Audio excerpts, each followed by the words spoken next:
Em primeiro lugar, eu gostaria de agradecer a presença de todos, fazer um agradecimento especial ao Padre César, que está aqui conosco, que veio prestigiar o evento e que deu todo o apoio. A Juan Carlos, que está correndo para lá e para cá para nos ajudar neste evento. Dr. Rogério Canguçu, juiz federal brasileiro, que tem feito um esforço imenso, chegou alguns dias antes para nos apoiar nesse evento. Professor Dr. Lafayette, do Univem, que é um parceiro de primeira hora e que sempre nos acompanha nessas jornadas internacionais. Especialmente agradecer também à minha universidade por ter apoiado e estar conosco desde o primeiro compasse. Agradecer ao Dr. Heiler, agradecer ao nosso Monsenhor Lino Paniza, que sem ele nós não teríamos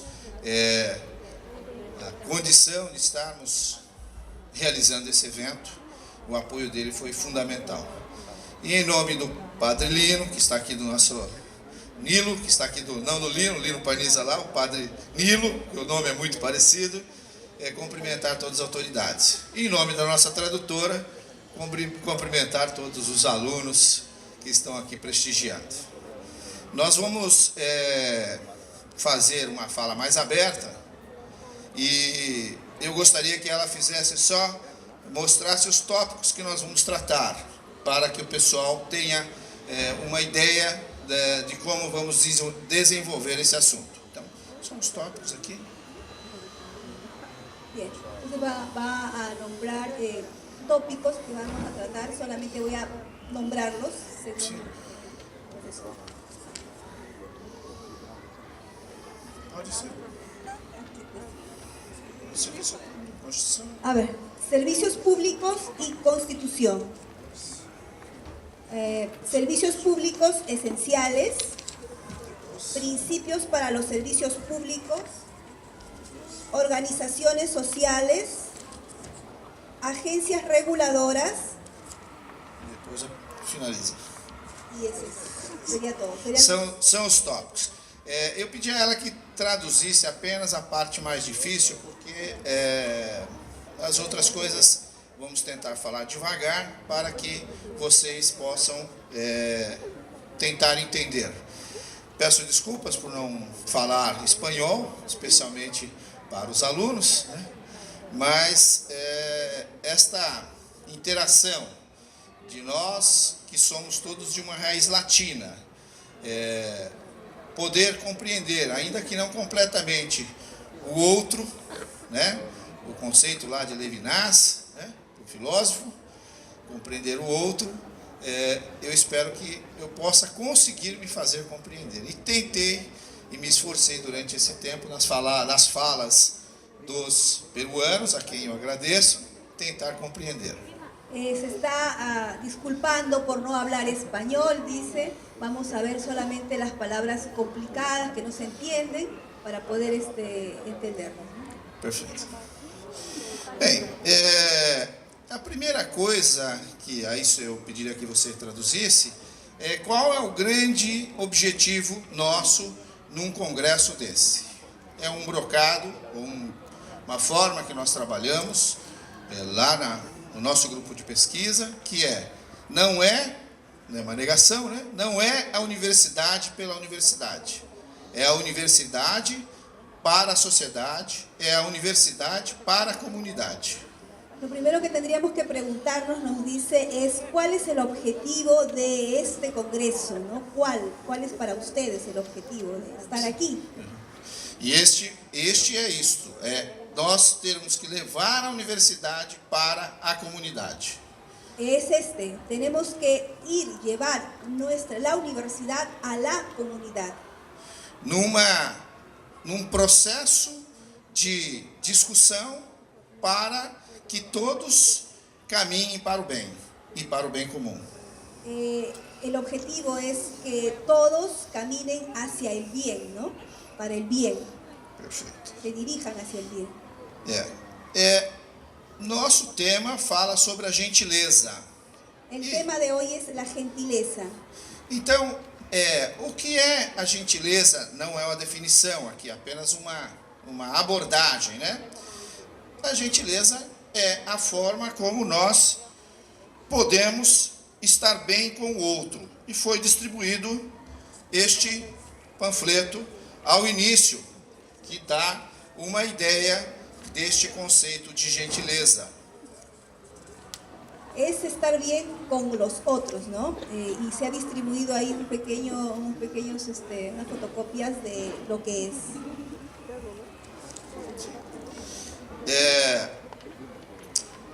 A gentileza traz a paz. A gentileza é o trabalho humano. O trabalho humano está em tudo. Já dizia o Papa João Paulo II em sua encíclica Laboris Exercem, né? Que particularmente trata especialmente do trabalho da mulher, além dos outros trabalhos, mas fala muito sobre o trabalho da mulher e das jornadas infinitas do trabalho. Não o trabalho no sentido de execução só econômica, mas o trabalho no sentido da convivência, do bem comum. Consegue? La gente, ¿lo entendieron? No. Ok? Então, este trabalho, ele traz o conceito de felicidade.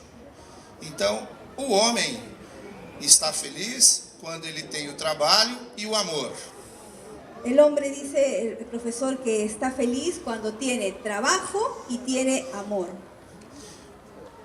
O trabalho é a realização da nossa convivência social. Es la realización de esta convivencia que tenemos, esta convivencia social. E o amor é transmitir e receber do outro o carinho, a gentileza e o reconhecimento do bem.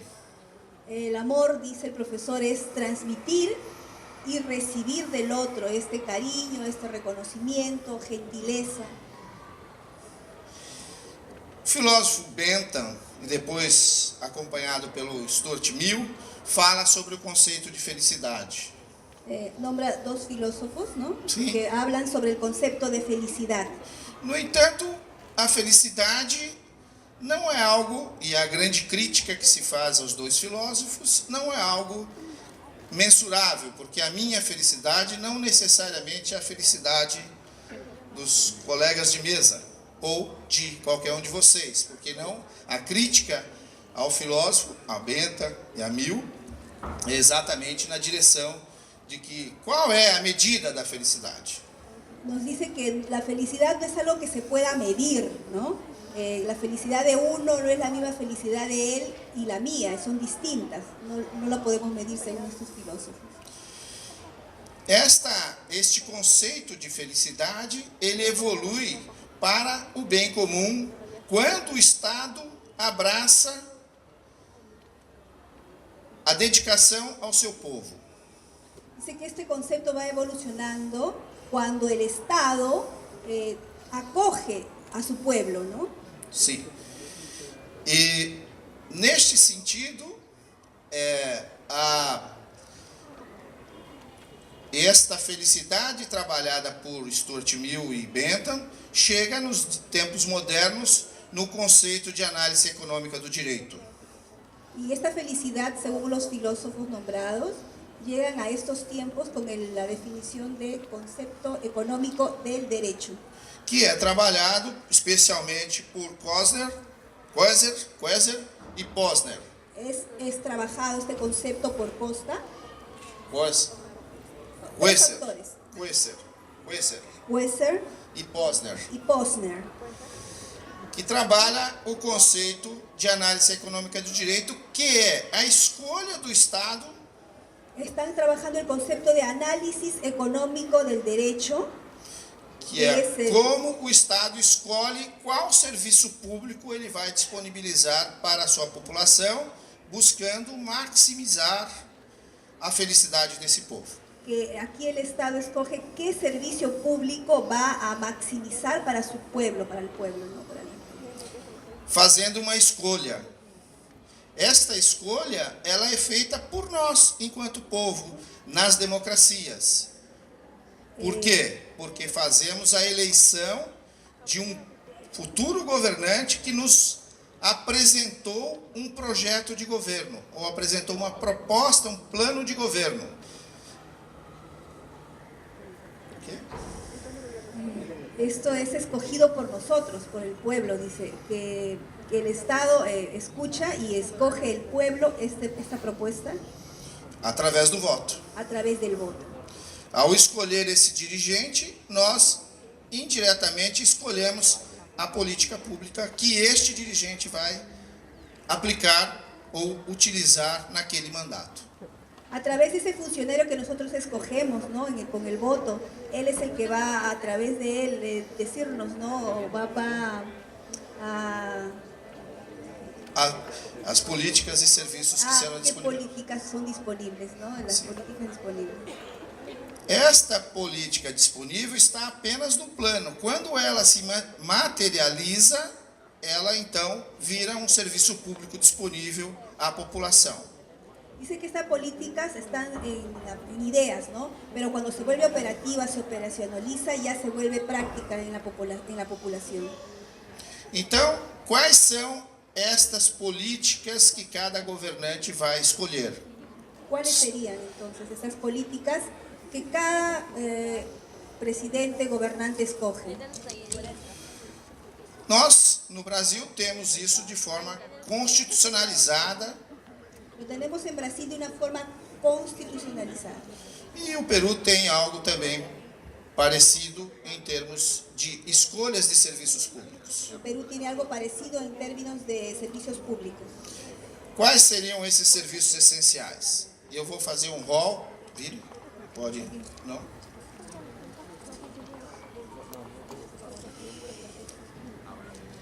Eu vou dizer, depois ela vai fazer esse rol. Educação é um serviço público essencial. Saúde. Educación, salud. Saúde num conceito amplo, não é apenas dar a saúde, mas é dar o tratamento médico, farmacêutico, vacinas, de formas que a população viva o bem comum e com condições de dignidade da pessoa humana. La salud no se refiere solamente a atención, sino también a tratamiento, a dispensar medicamentos, ¿no? A la asistencia, a los cuidados. Um outro serviço público essencial é a justiça. Otro servicio público esencial es la justicia. Todos aqui, de uma forma ou de outra, está comprometido com esse ideal de justiça. Aquí todos nosotros, de una forma u otra, estamos comprometidos con este ideal de justicia. Como serviço essencial, o Estado vai proporcionar a redução dos conflitos através do processo judicial.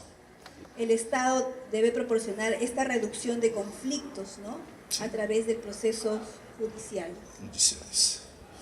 Outros serviços públicos que são essenciais, um deles, nós estamos aqui, energia, Otro servicio público esencial es la energía, segurança pública, seguridad pública, transporte e mobilidade, transporte público como se locomover, y movilidad, como nosotros nos vamos a mover en diferentes lugares, regulação da condição de habitação, es la regulación de cómo vivimos, ¿no? La Sí. habitación en las casas, en los edificios, telecomunicações, telecomunicaciones, planejamento urbano, un planeamiento urbano, tratamento de resíduos sólidos, tratamiento de los residuos sólidos, água.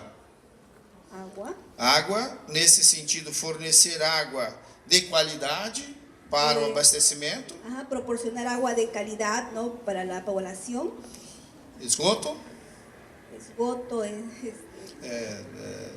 resíduos, residuos Aguas residuales,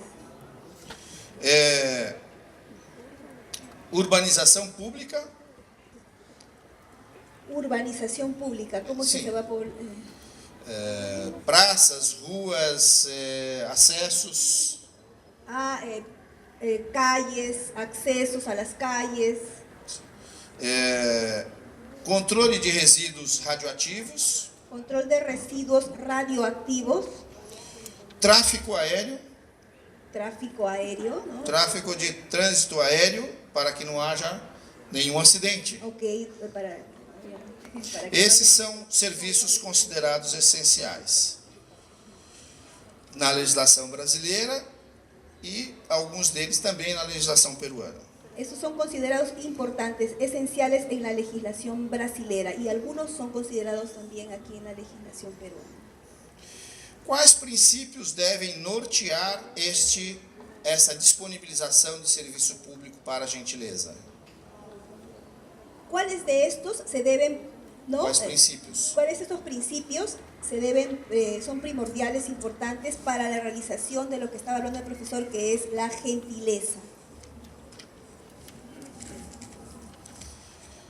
Na Constituição brasileira, estamos no artigo 37, diz, por favor. La Constitución brasilera dice en el artículo 37, Por favor. Pode? legalidad, Não. Leia, né? Isso. la administración pública, Direta.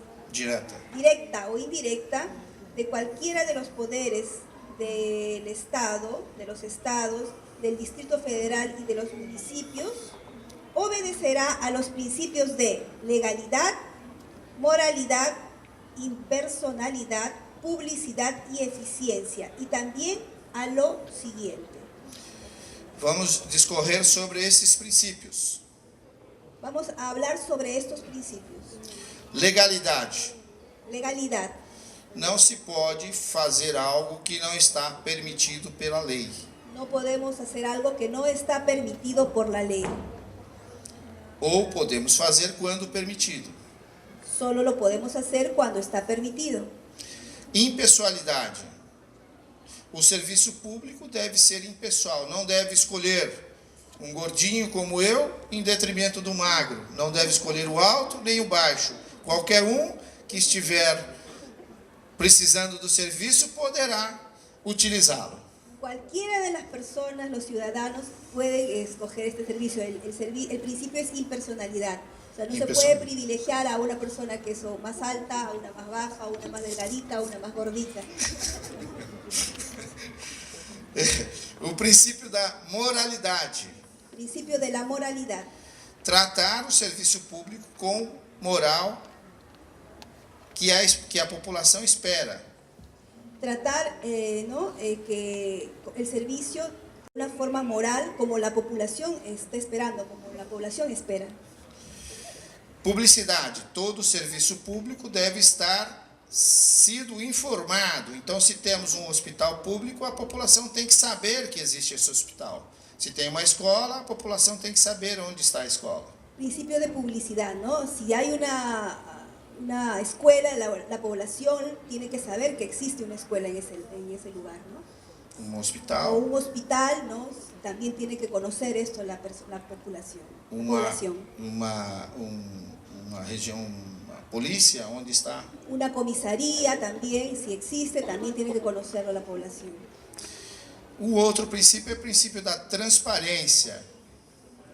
Otro principio fundamental es la transparencia. É o Estado disponibilizar o que ele fez. Então, se nós estivéssemos pensando na justiça, como ontem foi falado lá no tribunal, no Superior Tribunal, quantos processos temos? Quantos casos de direito de família? Quantos casos de direito penal? Quantos casos de previdenciário? Divulgar isso para a população. La población debe conocer cuántos procesos existen, cuántos hay de derecho penales, ¿no? Sí. Tipos de procesos que existan, la población tiene que conocerlo. Por esto el principio de transparencia. E a população também tem que saber aonde o governante está gastando o seu dinheiro, o dinheiro da população. También tiene que saber la población cómo y dónde es que gasta ese dinero el gobernante, ¿no? Este é o princípio da transparência. Isso, hoje, com a internet, é muito fácil de disponibilizar. Hoy en día con internet, con la tecnología, es muy fácil saberlo. O princípio da eficiência. Principio de eficiencia. O serviço público tem que ser eficiente, tem que ser colocado à disposição e ter uma resposta. Não posso chegar no posto de saúde e ficar esperando 2, 3 dias para o atendimento, ou 5 horas. Isso pode ser fatal. Okay. Por ejemplo, un ejemplo de una atención, ¿no? Con respecto a atención médica, no se puede estar esperando 2 o 3 días para una atención, no tiene que ser eficiente el servicio, ¿no? Porque puede ser fatal, si estás grave puede pasar lo peor. O princípio da continuidade. Principio da continuidad. Não se pode colocar o serviço à disposição um dia e no outro dia dizer, não, nós não podemos hoje atender, hoje nós não vamos ligar a luz, hoje não teremos transportes públicos. Es el principio de la continuidad, que no podemos dejar de brindar el servicio. No puedo decir, hoy día atiendo, mañana no, pasado sí, ¿no? Tiene que tener una continuidad de la atención. Generalidade. Generalidad. Tem que ser um serviço geral, colocado à disposição de todos, de uma forma geral, e não particularizada. Não se pode privilegiar uns em detrimento de outros, seja rico, seja pobre, seja pequeno, seja grande. Es el servicio de la generalidad, tiene que ser puesto al servicio de todos, no podemos discriminar entre un rico, un pobre, para el rico sí, para el pobre no, tiene que ser brindado para todos. E, por fim, o princípio da universalidade. El último principio, el de la universalidad. Este princípio busca atender a todos de forma isonômica, ou de forma igual. Não pode haver distinção. Este principio busca que todos sean atendidos de una manera igual, ¿no? No puede haber distinciones.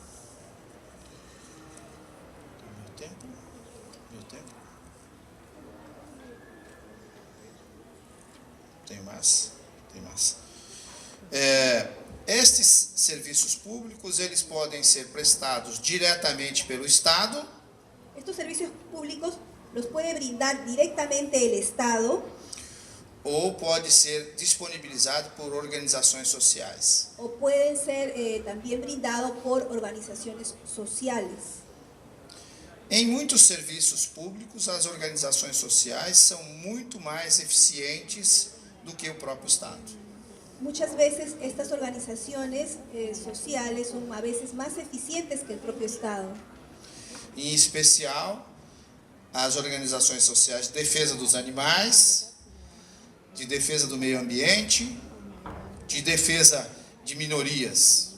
En especial estas organizaciones, la de defensa de los animales, las que defienden el medio ambiente, los que defienden a los más desfavorecidos. No Brasil, consideramos organizações sociais, por exemplo, Santas Casas. En el Brasil consideramos a las organizaciones sociales, por ejemplo, las casas... Santa Casa seria hospitais de beneficências. Beneficências. Igrejas. Sindicatos. São considerados organizações sociais. Clubes de futebol. Associação de bairros. Asociaciones de vecinos de barrio. Estes, associação que cuida de crianças com deficiência. Asociaciones que cuidan de niños con deficiencias. Ou de idosos. O de personas mayores. Estas organizações sociais têm a função de substituir o Estado naquilo que o Estado não é eficiente. Lo que hacen estas organizaciones sociales es que sustituyen un poco al Estado cuando el Estado no es eficiente en estas materias. E damos um exemplo. No cuidado do idoso, se tivéssemos o Estado diretamente cuidando, nós teríamos muita dificuldade de ter um serviço de excelência. Por ejemplo, en el cuidado de las personas mayores, si el Estado estuviera ocupándose directamente de ellos, hubiera una deficiencia si no existieran estas organizaciones sociales. Uma organização social, por exemplo, um Greenpeace, WWF ou outras organizações, o Estado não conseguiria atender, por exemplo, animais em extinção. Por ejemplo, el Estado no podría ocuparse en atender animales en extinción, por eso es que hay estas organizaciones que sí pueden hacerlo. Que com o apoio do Estado, con el apoyo del Estado, protege toda a sociedade protegen a la sociedad e busca, nestes casos, a preservação. y en estos casos, en este caso específico que habló el doctor, buscan preservar. Esta substituição do Estado por organizações sociais é uma construção que até precede ao próprio Estado. Esto es una especie Precede, antecede, es anterior al Estado, este tipo de organizaciones sociales que contribuyen a apoyar al Estado. Mas com um principal objetivo, que é cuidar da felicidade. Y el objetivo principal es la felicidad. Esta forma articulada de somatória entre o Estado e as organizações sociais é que vão construir o bem comum. Esta forma en que se articulan las organizaciones sociales con el Estado van a hacer que se contribuya al bien común. Este bem comum, ele é representado pela gentileza dos povos. Este bien común, afirma el doctor, está representado por este término que conversó en el inicio, que es la gentileza de los pueblos. Espelhado na paz. Espelhado de um espelho. Es reflejado en la paz. Só é possível termos a paz a partir do bem comum. Solo es posible tener paz a partir del bien común. As desigualdades sociais e regionais Las desigualdades sociales y de regiones é que vão desestabilizar esta condição de bem viver. son las que van a desestabilizar la condición de este bien vivir, ¿no? A grande busca na integração regional, como estamos praticando aqui, La búsqueda de esta integración, ¿no?, de regiones, del pueblo, de la población, é para que sensibilize os alunos e a sociedade es para sensibilizar a los alumnos y a la sociedad para que esta conduta, esse comportamento pacífico seja uma constante. ¿Para qué? Para que este comportamiento, esta conducta de paz, ¿no?, sea una variable constante. Só é possível quando há entendimento das diferenças entre os povos. Afirma el doctor que esto solamente es posible cuando se da un entendimiento entre los pueblos. Sim, entre os povos. Particularmente o Peru e a região andina tem constituições até mais voltadas para essa cultura de paz do que outras constituições. Las constituciones, ¿no?, de la peruana, ¿no?, tienen esta cultura más mirando hacia este tipo de paz, ¿no?, hacia la paz. E como somos países irmãos, y como somos países hermanos, precisamos a cada dia nos lembrar de que a paz é uma construção constante. Necesitamos cada día, ¿no?, recordar que la paz es una construcción constante. Quero dizer que este evento tem o compromisso de trazer a vocês e a nós o compromisso de ter esse comportamento da paz. Este evento tiene que traernos, ¿no?, a memoria, a recordarnos este compromiso de comportamiento de paz. Só será possível uma paz social em cada país Solo va a ser posible una paz social en cada país quando o Estado, através dos impostos e dos tributos, cuando el Estado, a través de los impuestos que se pagan, disponibiliza serviços públicos de eficiência. va a disponibilizar los servicios públicos, pero de una manera eficiente. Quero dizer a todos que nós, brasileiros, fizemos um esforço conjunto com os peruanos, com o nosso reitor, com o Monsenhor Lino, com diversas autoridades brasileiras e peruanas, especialmente, e outros países que foram convidados, para que esse processo de paz seja uma constante e que nós possamos, a cada dia, evoluir para o bem comum e para a felicidade. Es el esfuerzo que se ha hecho entre los hermanos brasileños, entre los peruanos, el rector de la universidad, para que la paz sea cada vez más un esfuerzo y que sea este esfuerzo constante. Agradeço a todos que temos agora para dizer. Agradecemos.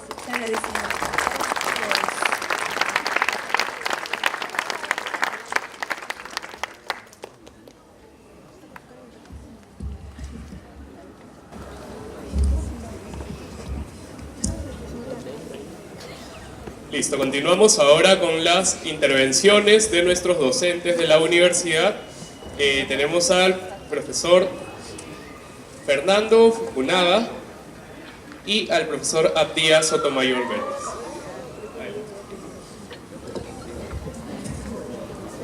Hola.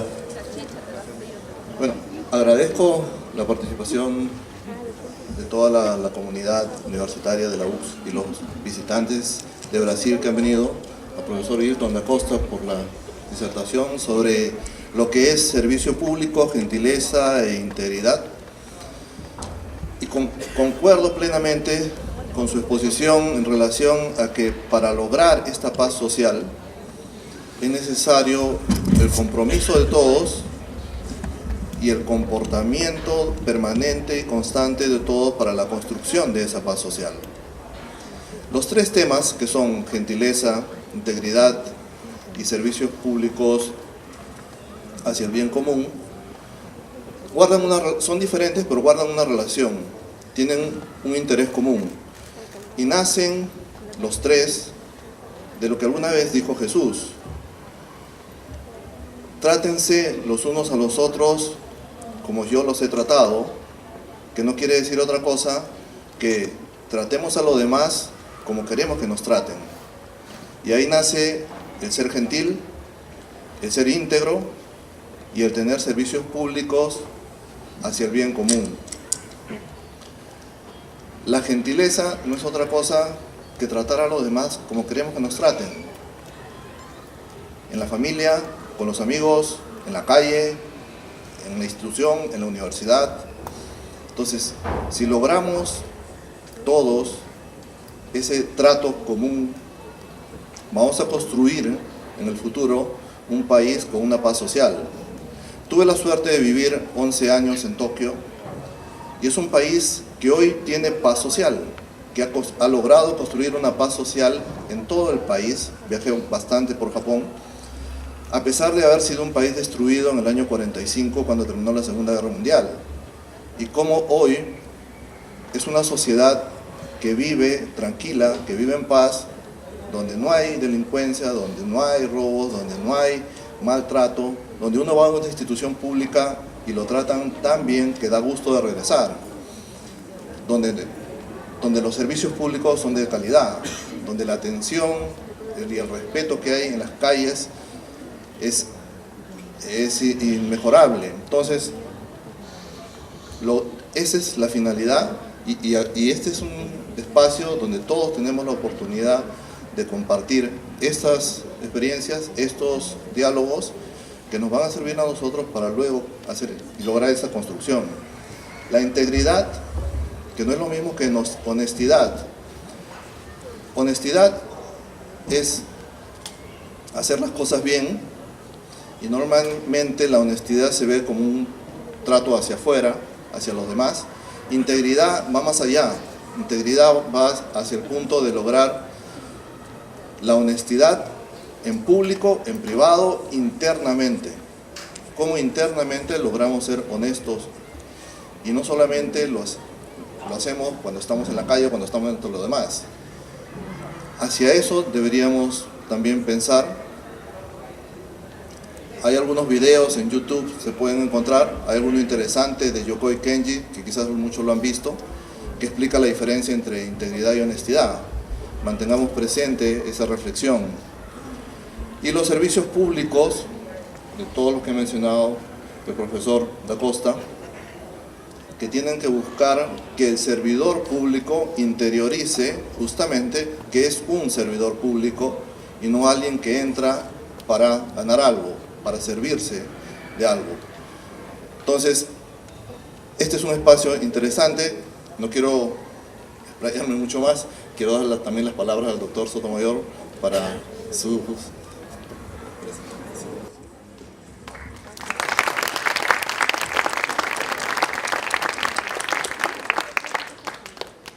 Buenos días con todos, damas y caballeros de la delegación de Brasil, señor rector de la universidad, señor decano de la Facultad de Derecho, señor secretario general de la Facultad de Derecho, señor director de Relaciones Exteriores Internacionales de la universidad, alumnas y alumnos de la UCS, profesores aquí presentes de la Facultad de Derecho y otras facultades, asistentes todos y miembros de la mesa de honor.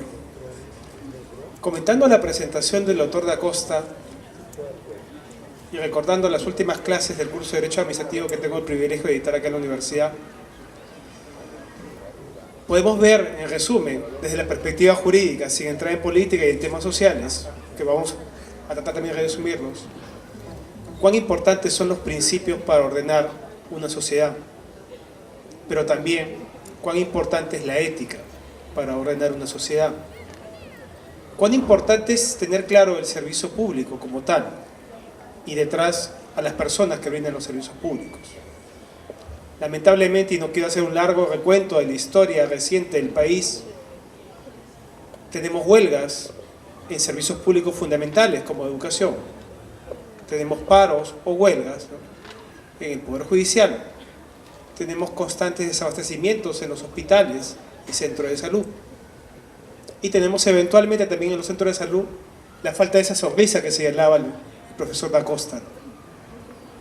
Falta esa sonrisa que incluso en algunos casos llega a una presunta negligencia médica, y lo digo presunta porque tendríamos que esperar el resultado de un proceso judicial para ver si hubo negligencia médica, a pesar que la familia sienta que sí hubo una gravísima negligencia médica. Eso es el entorno social en el que vivimos, ¿no?, y que eventualmente nos representaría un gran signo de interrogación o una negación de lo que es el servicio público.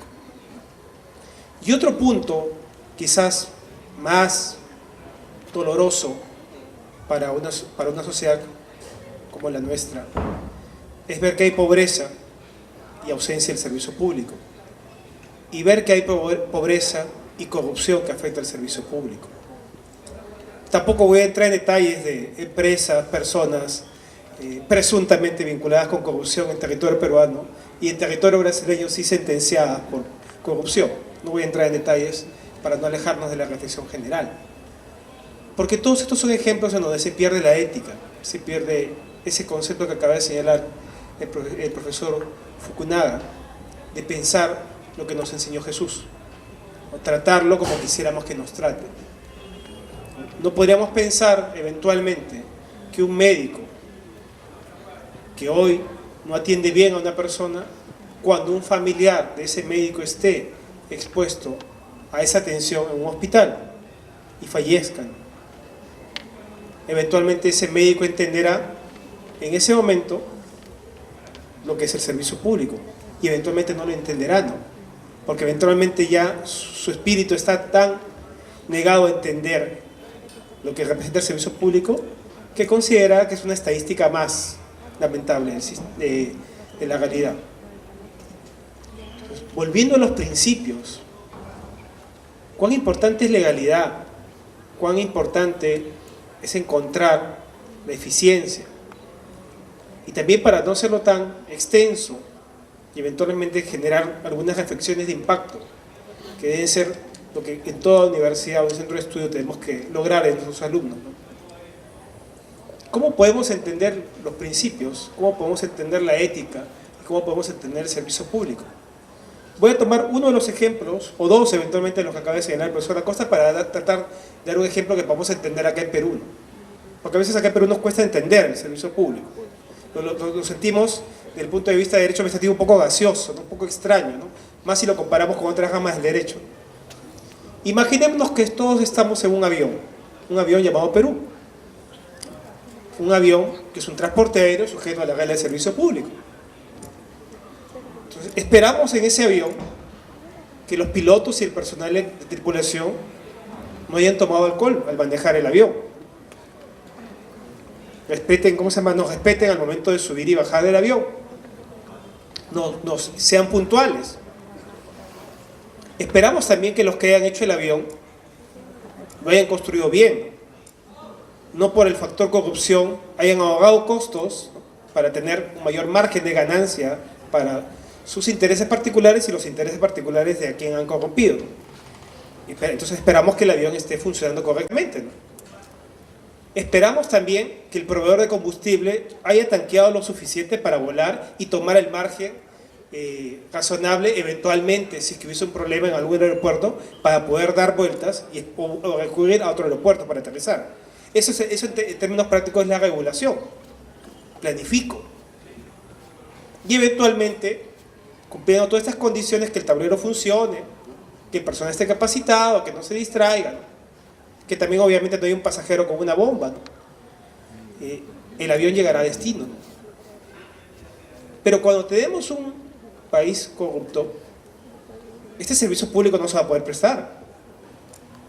Lo más probable que si el proveedor ahorró combustible, dijo que sí estaba funcionando el combustible y manipuló los indicadores de combustible, los pilotos pensarán que están con reserva de combustible suficiente. Y como no, el avión se desplomará y morirán todos. A eso nos puede llevar la corrupción. En este caso particular, ¿no? del ejemplo del avión. Eventualmente, ¿no? Si tenemos a un mal funcionario, en este caso un mal piloto, que ha tomado alcohol y está piloteando, el piloto automático lo podrá ayudar, pero ante un hecho natural eventualmente necesita el factor humano para aterrizar, y si está distraído o está en estado de ebriedad no podrá aterrizar y el avión también se estrellará. A lo que voy con el ejemplo del avión es que tanto la ética como el derecho regula a las personas en sociedad. Si nosotros viviésemos solos, no habría mayor problema. Seríamos dueños de nuestro propio destino. Pero vivimos en sociedad. Si hacemos algo malo, en sociedad va a repercutir.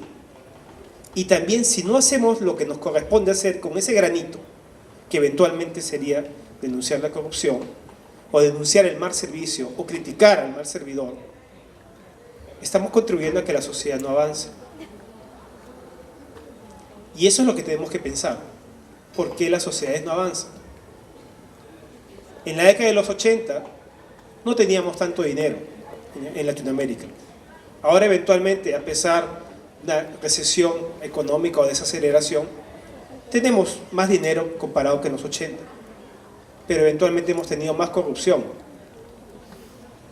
Más o menos, la corrupción es igual. Corrupción de un sol, o un dólar, o un euro, es igual a corrupción de millones de dólares, soles o euros.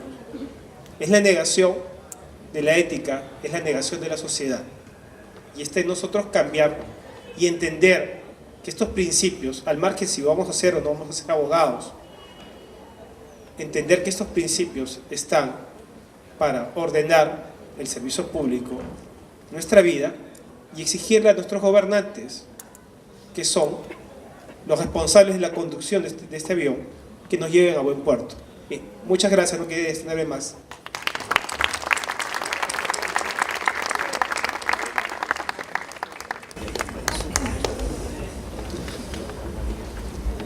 Pensando un poco en lo que acaba de mencionar el profesor Sotomayor, me vino a la mente un libro que estoy leyendo actualmente que se llama ¿Por qué fracasan los países?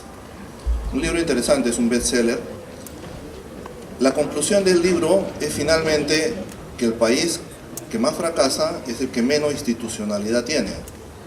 Y el país desarrollado es el que ha logrado desarrollar institucionalidad.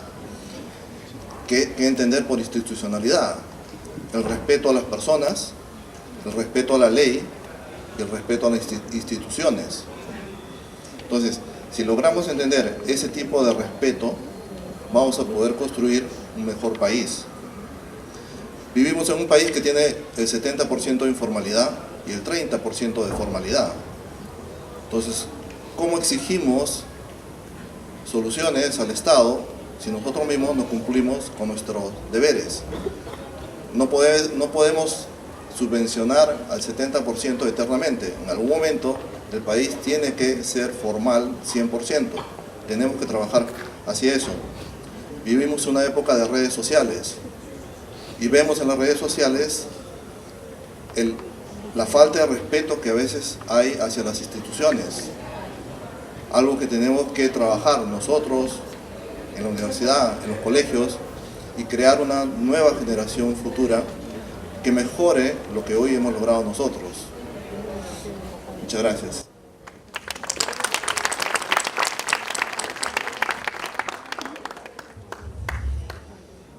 Para finalizar, o nosso apresentador já está ali a postos, eu quero dizer que para que nós, todos, enquanto sociedade, possamos realmente ter um país, uma nação com desenvolvimento, com a felicidade da população, com escolhas adequadas, nós temos que ter não só uma legislação adequada, como governantes comprometidos com o bem comum,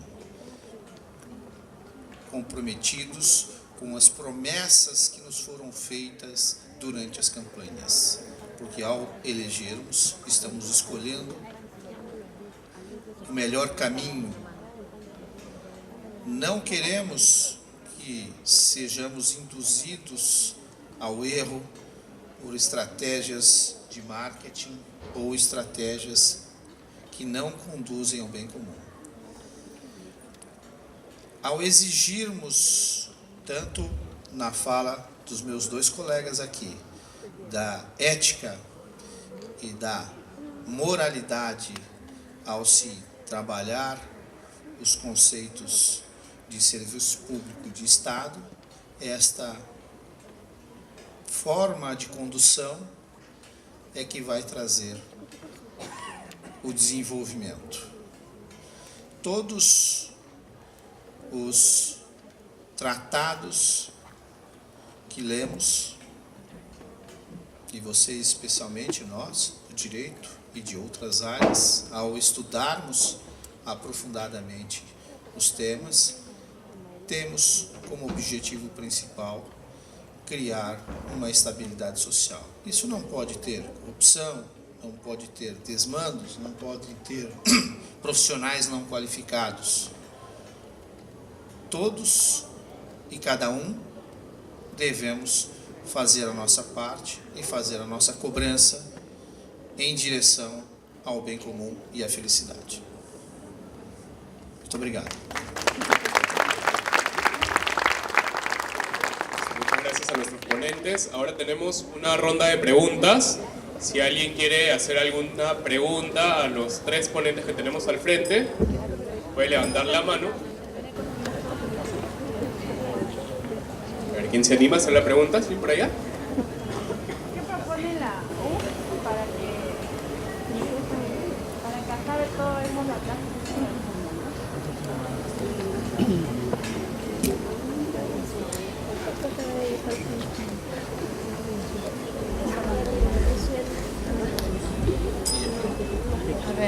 Buenos días ante todo. Dios los bendiga a todos. ¿Qué propone la UX? ¿O qué propuesta está poniendo la UX para acabar con toda esa maldad que existe en el mundo? Para cualquiera.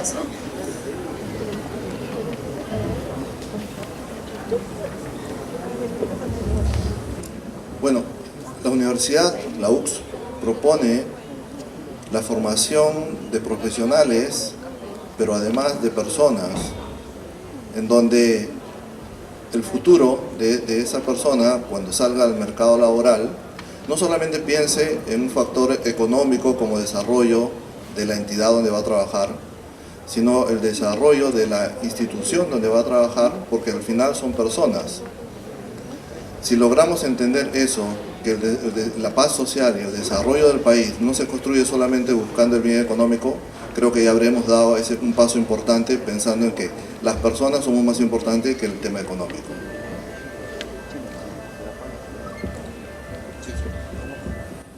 Sí, para complementar, estamos en una universidad católica.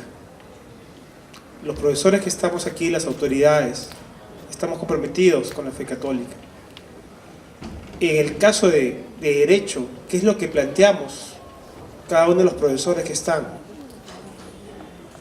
Puedo hablar a título personal y eventualmente tratar de entender el interés de algunos de mis colegas de la Facultad de Derecho, al menos de los colegas que han estudiado también en la Pontificia Universidad Católica, donde venimos algunos profesores que también son de Universidad Católica.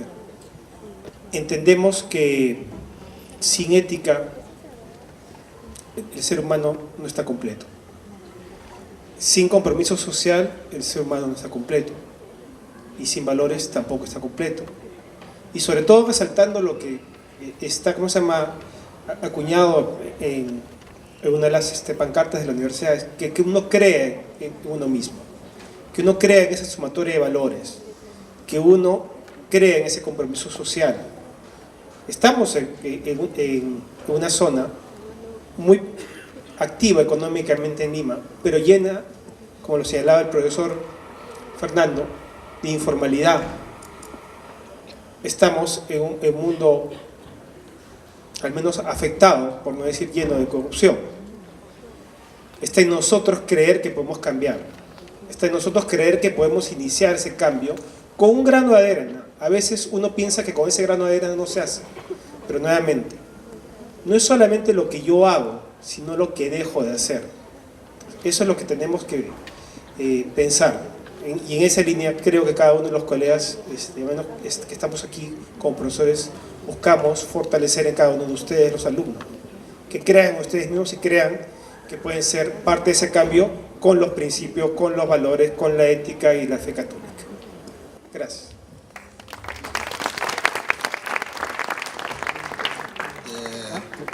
Para além da própria, como eu disse, não é a universidade para a universidade, é a universidade para a sociedade, a universidade para a comunidade. Neste sentido, nesta direção, é uma obrigação de todos nós, e vocês que estão estudando direito, de verificar que o Estado está criando normas possíveis de execução, possíveis de verificação e na direção do bem comum. Não é possível concordarmos com uma legislação, e isto é a função de quem está na área do direito, que não atenda aos anseios que a própria população deseja. Não podemos atender a uma minoria, seja por um processo lícito ou corrupto, de uma legislação direcionada para o benefício de alguns em detrimento de todos. Isto é uma função de cada um de vocês e de cada um de nós. ¿Tenemos alguna otra pregunta? ¿Sí? ¿Alguien más? ¿Por allá? ¿Ahorita?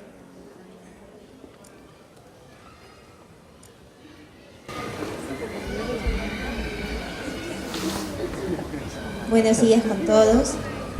Mi pregunta es la siguiente respecto a lo que el magíster Fernando Naga decía sobre la institucionalidad. ¿Está proponiendo usted crear más instituciones a nivel país, a nivel local? ¿O qué tipo de instituciones en todo caso pensaríamos que serían factibles crear para mejorar el estado actual que estamos viviendo respecto a la corrupción y a esta a veces negación de la misma persona, ¿no?, en la sociedad?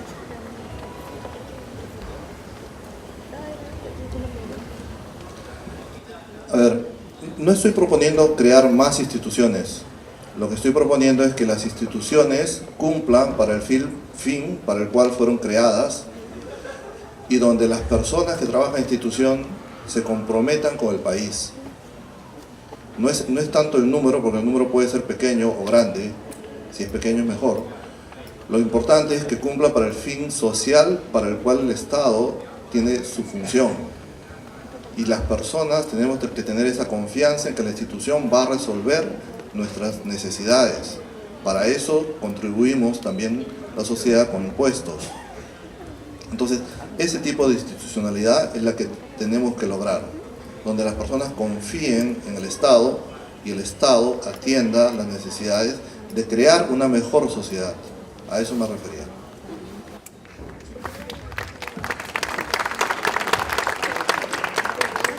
Sí, un poco para comentar lo que acaba de señalar Fernando.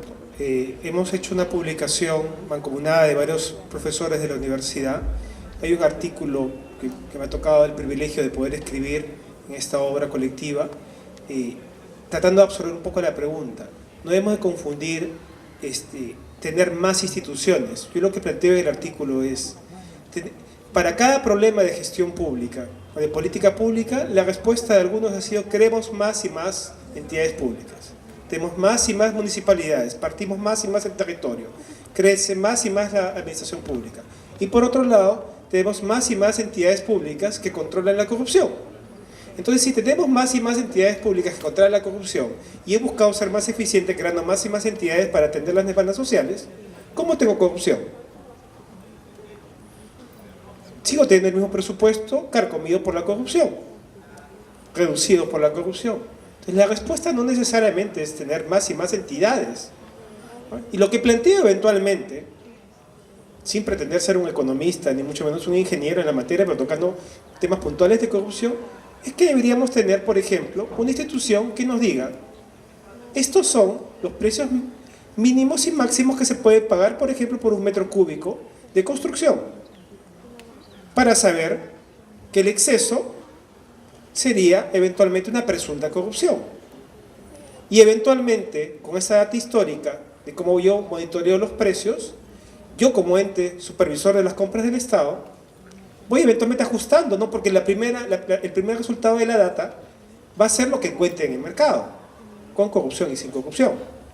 Y yo tendría que hacer mi estudio y tendría fijado cuánto sería mi precio mínimo y máximo, teniendo en cuenta que construir en Lima Norte, en Lima Sur, en Lima Centro, en Costa, Norte, Centro y Sur, en Sierra, Selva, es distinto, y tendría mis mínimos y máximos. Como también eventualmente tendría mis mínimos y máximos para el combustible. Y como también tendría todo esto centralizado en un gran portal que permitiese que todos pudiésemos estar viendo lo que ocurre en la administración pública. Y ahí sí, el corrupto, sumado, ¿no?, a un nuevo código penal que impida la prescripción, ¿no?, porque muchos corruptos, ¿no?, se han librado de sentencias por prescripción. Entonces, si ya no van a prescribir los delitos y va a estar monitoreado, yo voy a prevenir la corrupción. Entonces, lo que yo planteaba es, sin pretender ser penalista, es evitemos el trabajo, la sobrecarga de trabajo al Poder Judicial, prevengamos la corrupción, ¿no?, con esta suerte de monitoreo estadístico, con data, ¿no?, que me permita prevenir la corrupción, como una manera de enfrentar la corrupción. Eso sería un ejemplo práctico de más institucionalidad, más que tener más entidades públicas. Gracias.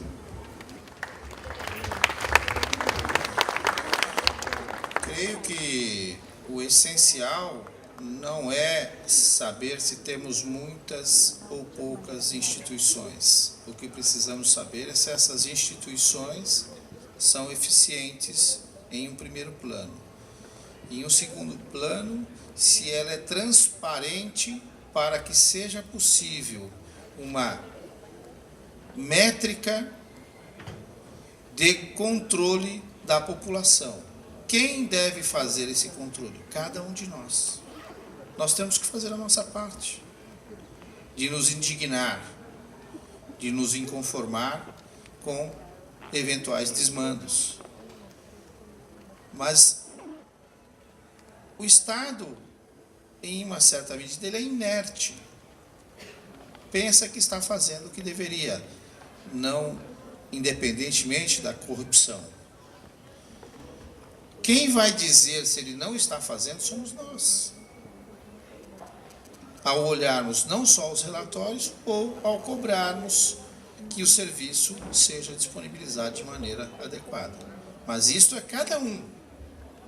Ora, se em Lima Norte, nós não conhecemos profundamente aqui, mas se tem um hospital e este hospital é insuficiente, a população tem que demandar no segundo hospital e exigir, dentro das condições que o Estado tem, que ofereça o segundo hospital. Agora, também nós temos que nos preocupar com essa questão da informalidade. No mundo inteiro existe a informalidade, mas quanto maior ela for, menos capacidade o Estado tem de disponibilizar serviços. Porque ele existe em função da própria sociedade. Se a sociedade não está na formalidade, o Estado tem menos condições de propiciar serviços eficientes. Temos que ter essa clareza também. E temos que ter a clareza de que o Estado não pode tudo. Não pode tudo contra a população e não pode tudo a favor da população, no sentido de que tudo o Estado consegue disponibilizar. Mas não é possível que nós não tenhamos um mínimo a exigir. Então, nós temos que exigir um mínimo. E o Estado tem que procurar a máxima eficiência. Obrigado. Solo para complementar, tenemos que pensar y confiar y creer de que lograr esta paz social y esta mejor sociedad ética depende de nosotros. Depende de todo lo que hagamos nosotros en todo nuestro actuar diario. No debemos esperar que el Estado lo haga, debemos nosotros también tener la iniciativa. Una anécdota que les puedo contar de lo que viví en Japón es, ustedes van a ciertos negocios en Japón, encuentran cestos de frutas y encuentran una cajita y la fruta tiene los precios. La gente toma la fruta y paga y lo deja el dinero en la cajita. Nadie toma más y nadie toma sin pagar y nadie tiene que estar cuidando el dinero que se lo van a robar. Al final del día viene el dueño del negocio, toma el dinero y se lo lleva. Y yo lo he visto. Funciona. Y los japoneses respetan la propiedad, respetan el dinero de los demás. El 99.99% de todo lo que se pierde en los trenes de la estación de Tokio se devuelve. Hay gente que pierde dinero. Hay una norma que dice que el 10% de lo que encontraste te lo puedes quedar. Y si a los 3 meses nadie lo reclama, te puedes quedar con el otro 90%. Es un incentivo también para que la gente promueva devolver las cosas. Entonces, no se penaliza, al contrario, se promueve lo positivo. Entonces, depende de nosotros crear esa nueva sociedad, ese futuro mejor. Gracias. Muy bien, agradecemos la intervención de nuestros 3 panelistas. Los despedimos con fuertes aplausos para ellos.